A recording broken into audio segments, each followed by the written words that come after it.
Thank you for keeping it KBC Channel 1 onto our interactive segment this hour. We are talking matters artificial intelligence. On set with us is William Kamore, Content Manager at LG. Welcome on set. Thank you very much for having me. William, we have had revolutions of AI. Where are we today?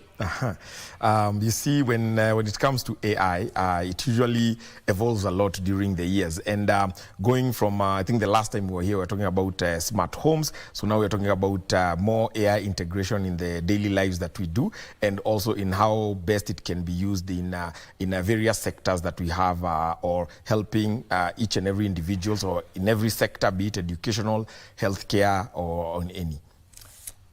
How do you look at it when it comes to transforming the way we use the smart devices?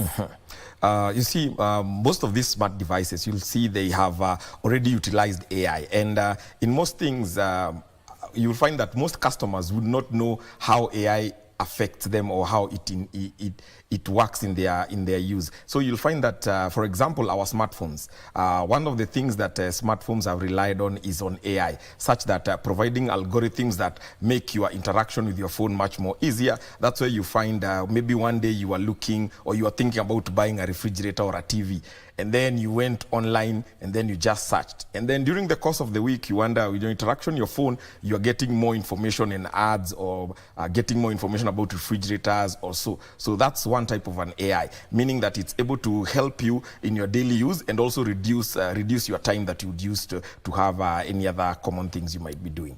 What are these capabilities that you think is very key to a consumer? And also, as we discuss about that, the AI features that you think are becoming essentials in a day-to-day life? Yes. So some of this you'll find that I would like to say, when it comes to our everyday life, be it, let's say, even for content creators, you'll find that when it comes, AI helps even in curating content for also other digital performance in the industry, and also helping other sectors, even the government, during the utilizing of their resources, or even going back to the public in terms of education. Are we there yet where we get a huge influence from the youth in regards to the use of AI? Yes, I would say we are there, because you'd find that also the government was working on the national AI policy document that was, it started off in the last Q4 of last year, going on to this year, aiming to see how best it can be able to help the people come up with the AI-driven capabilities, or even softwares. So you find that the government is supporting especially a lot in terms of improving the infrastructure, and even going about data centers, how best to set up data centers here, and also other things like cloud computing, you should find most organizations are usually running on at this period. From where you sit, do you think we are in the right trajectory, or we need to put more policies in ensuring that we go with the flow of the world? Yes, I would say we're on the right track, because with the help of how the government tables this AI policy, you find that there will be a lot of improvement when it comes to, let's say, for example, even collaboration with other multi-leading companies. So you'd find, like, for example, LG Electronics, we've been here for a couple of years, and we already have products that are able to support such AI capabilities, from TVs to refrigerators to washing machines, and they are available here in the country, and they are working to aim or to give convenience to the user when they're using their products. Well, still at that, William, you know, it's very interesting. We get children as young as you could tell. They're understanding the technology of today. Where do you see the children of that time, 5 years to come? Generation Alpha. Yes, I was avoiding that one. Right. So you find that one thing we would like to see how best we can use the upcoming generation, because the way they take up information is not the same way we undertook information when we were growing up, because for them information is readily available. So how best to see this information we can use to the benefit of them, and by use of AI especially, it can be able to enhance this. When people used to go to purchase stuff, even today, when one gets into a shop, one will likely consider the durability. What are your views in regards to this? For durability. So in terms of durability, one one of the key buying factors for consumer is usually on durability, because you'd find also on the consumers we interact with most of the time is no one purchases a product for one-time use or even 1 year. So everyone has in mind for maybe the next 2, 5 years or even 10 years. So you'd find that durability being one of the key factors. We aim, or manufacturers aim to have products that can be able to be durable, and that is by inputting core technologies, core components and core technologies into these products, ensuring that they can be able to serve you for a longer time. So, for example, like an LG refrigerator that has a compressor that gives you a durability or warranty for 10 years, it will give you a peace of mind for all those 10 years. And we even have cases that have gone even for 20 years. You know, there have been much concern also when it comes to the emphasis on energy efficiency. But then what are some of the new technologies that we are getting in developing the extent of life of smart gadgets, to be precise? So one way we try and have this is by the use of energy efficient chipsets.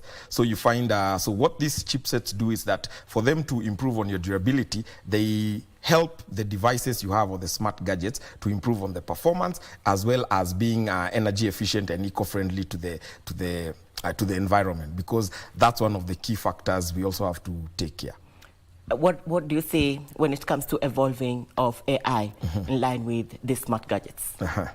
Come again? What do you say when it comes to the evolving of the role of AI in regards to the smart gadgets? Yes. So one thing, when you find, especially when it comes to the integration of AI into these smart gadgets, you mean, so one thing we have to cater to be is how best is it improving to the end user, because the end user is the most important person when it comes to there. And then the second factor would be how is its impact in environmental, social, and also in governance, or what we call the ESG policy. So how best is it affecting all these policies? And then the third point will be how well is it being integrated into the everyday life, such that it's not something that the end user will have to go out of their way to be. So how best to integrate it into their personal use and personal life. Before my director tells me time is up, I would like you to touch on e-waste and sustainability.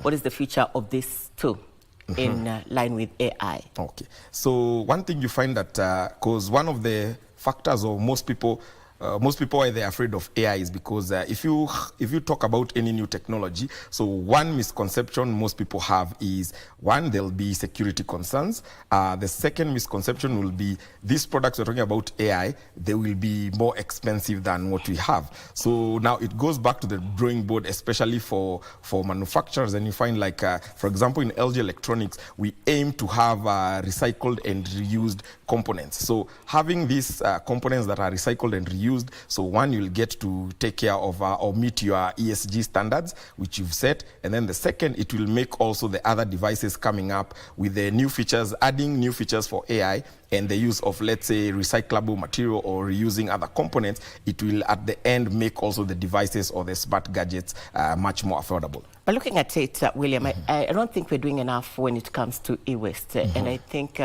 it's a good direction when it comes to using these recyclable features for future developments. What do you think needs to be done?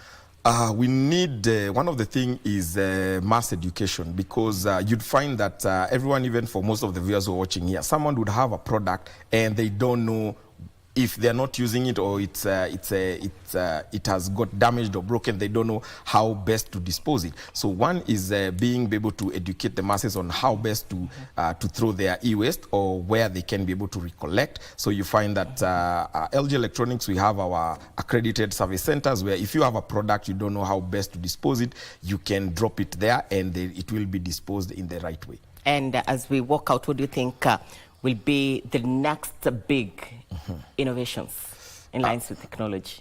In lines of technology, I would love, or I would like to see much more involvement, especially in the major sectors that we have, that is like healthcare, agriculture, finance, and education, being that AI can be able to help all these sectors grow and make it much more productive to the end users and the customers. As I said earlier, it's never enough when it comes to discussions on AI. On set with us is William Komore, the LG Content Manager, giving us an insight on AI, artificial intelligence. Thank you to have you with us. Looking forward to more. Thank you.